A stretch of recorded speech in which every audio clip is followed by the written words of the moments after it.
Hello and welcome to interest.co.nz. I'm Gareth Vaughan with another edition of our Never a Dull Moment for the New Zealand Dollar Report. I'm joined again by Dan Bell from HiFX. Good to see you again, Dan. And Thanks, obviously, big week this week in the US in terms of the storm, Sandy, lots of damage, and the ramifications potentially there for the US election. The storm could be a bit of a good news item for Obama. Indeed, yeah. So Cyclone Sandy ripped through the east coast of America, as we all know. It's caused quite a lot of damage. It's in the tens of billions. Now, as a result of that, President Obama has been obviously making appearances around various storm-ravaged parts of the East Coast. And at this time, with the election coming up next week on the 6th of November, analysts are suggesting this might actually give him a little bit more momentum because there is a campaigning blackout going on at the moment. So Romney and Obama can't make any official campaigning announcements, but obviously Obama being in the news and being on TV is seen as a positive for him. So it could be enough to get him over the line. And what ramifications are there for the US dollar and flowing on to the New Zealand dollar of both an Obama victory and, on the other hand, a Mitt Romney victory? Yeah, it's an interesting one.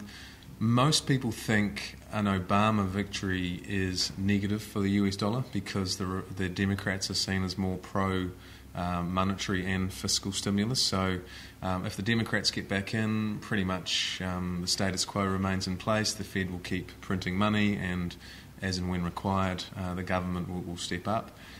If Romney wins, obviously he's seen as more fiscally conservative and may have a bias to start removing some of the monetary stimulus in place, although that will depend on who ends up taking over from the current Fed chairman, Ben Bernanke. So at the same time, though, I don't think Romney would like to see a strong US dollar. I think the situation in the US economy is that they're quite happy to have a weaker US dollar because it's good for their exporters and it's good for business. So at the end of the day, it's a difficult one to call. I think there might be, if the Republicans get win the presidential race, then it could be a short-term positive for the US dollar. But overall, probably not a lot will change to be fair. And at this stage, it does look like Obama might sneak over the line. And obviously, before next week's election, there's one more big piece of US economic data coming out tonight, New Zealand time, in the NonFarm Payrolls, the big jobs report. Yep. What is the market expecting from that? So we're expecting the jobs number to come in at about 120,000 new jobs for October and the unemployment rate to remain steady at about 7.8%. If either of those are better than expected, it's seen as a positive for Obama because employment's a big issue and it's a big issue for voters. It's also going to be positive for risk sentiment in general, and the recent run of better news that we've had out of the US, whilst it's been a little bit better for the US dollar against the euro, we've actually seen the New Zealand dollar hold up quite well against the US and positive risk sentiment again last night. We saw stocks up over 1% in Wall Street and the New Zealand dollar breaking up through resistance at 82.50 to make a high of just under 82.80. So the Kiwis being one of the best performing currencies this week, we're up pretty much across the board. We're sitting at about 79.50 against the Australian dollar. We're up over 66 against the Japanese yen. We're back into the high 63s against the euro and back over 51 against the pound. So pretty good week for the New Zealand dollar, and looking ahead, I suppose investors still seem to be pretty comfortable holding on to the Kiwi, and the most recent government bond auction certainly showed that there was still a lot of interest in New Zealand government bonds, so people keep piling into the Kiwi as a result. And another big event next week, a bit closer than the US, is the Reserve Bank of Australia review of their cash rate. Yep. Melbourne Cup Day, obviously, as well on Tuesday. What's the expectation of that one? Well, it was. They were expected to cut a couple of weeks ago, so their current cash rate is at 3.25%.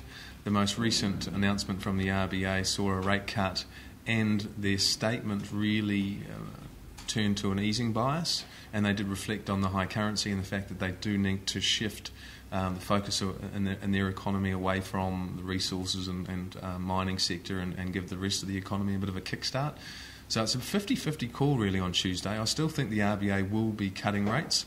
I think the high Australian dollar is an issue for them, as it is for us, to be honest. So if they don't cut on Tuesday, I think they will cut again. But Tuesday will be a bit more of a 50-50 call. And there was some stronger than expected manufacturing data out of China. So does that mean that people are now thinking the hard landing story in China is maybe not so certain? I think so. I think the recent run of data out of China and the PMI number this week coming in over 50, which shows that it's starting to get back into a more of an expansionary sort of cycle, is positive. Certainly most people think China may have bottomed earlier this year in terms of the current economic cycle there. And that is seen as obviously a positive for the global economy and certainly positive for New Zealand and Australia. And our currencies obviously will probably get some support out of that. Well, that's right, yeah. So any positive news really out of China these days tends to be positive for the New Zealand dollar. So the headlines, come out in the afternoon, and the Kiwi, goes up or down depending on how good or bad the Chinese news is. So any further positive news out of China will be positive for the Kiwi, will be positive for commodity prices. And I suppose that's the risk that we have now, is that if China has actually found a bit of a bottom and continues to get a bit more momentum, well, naturally we're going to see a bit more upside potential for the New Zealand dollar. And whilst it's nice to see commodity prices going up, it's probably not exactly welcome to see the New Zealand dollar continuing to rally in what's still a pretty fragile recovery out there. And next week we've also got employment data coming out, both here in New Zealand and in Australia. What are the expectations for that? Well, the employment figures can be pretty hard to sort of pin down, to be honest. They tend to have quite a few statistical variances. To be honest, I don't know exactly what the employment growth numbers are expected to come in at next week, but we will be watching those, obviously. It's the quarterly labour survey, so household labour survey. Looking ahead next week, we also get the Bank of England and the European Central Bank monetary policy announcements. And again, it'll be interesting to see if there's any comments from the ECB. Obviously, in the background, we heard that Greece is missing most of their targets around bringing their debt back to sustainable levels, which shouldn't really be a surprise to anyone, given that they're basically in a depression at the moment. So the Greek story continues to be a slow-moving train wreck, although for now it doesn't seem to be impacting the underlying volatility in financial markets. In fact, the underlying readings of the financial conditions around the world are quite positive at the moment. So again, a lower volatility environment tends to favour the New Zealand dollar, which is seen as a growth currency. So I suppose the risks that we face over the next few months is that New Zealand dollar does continue to rally, and if the global economy continues to muddle along and the US continue to print money, well, naturally that's going to be positive for the Kiwi as well. How high do you think it could go in the next few months? That's always a good question. Our technical analyst is quite bullish on the New Zealand dollar. He actually thinks the Kiwi's got potential back up to 88 cents, which is the post-float high that we had last year.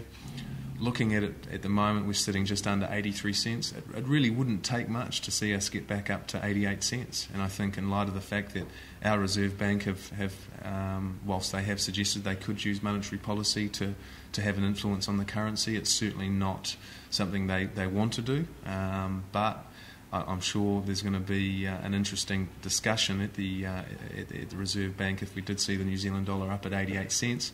And I think also in light of the fact that if we did see the New Zealand dollar continuing to trend up against the Australian dollar, we've come off recent highs against the Aussie dollar, but if the RBA cut next week and continue to maintain an easing bias, well, the Kiwi-Aussie cross rate could continue to go up, and we still think it's got potential back up over 82 cents over the next 3 to 6 months. Which again is also going to be negative for our exporters. So a few challenges for us in terms of where the currency's heading, and unfortunately a lot of them are outside of our control.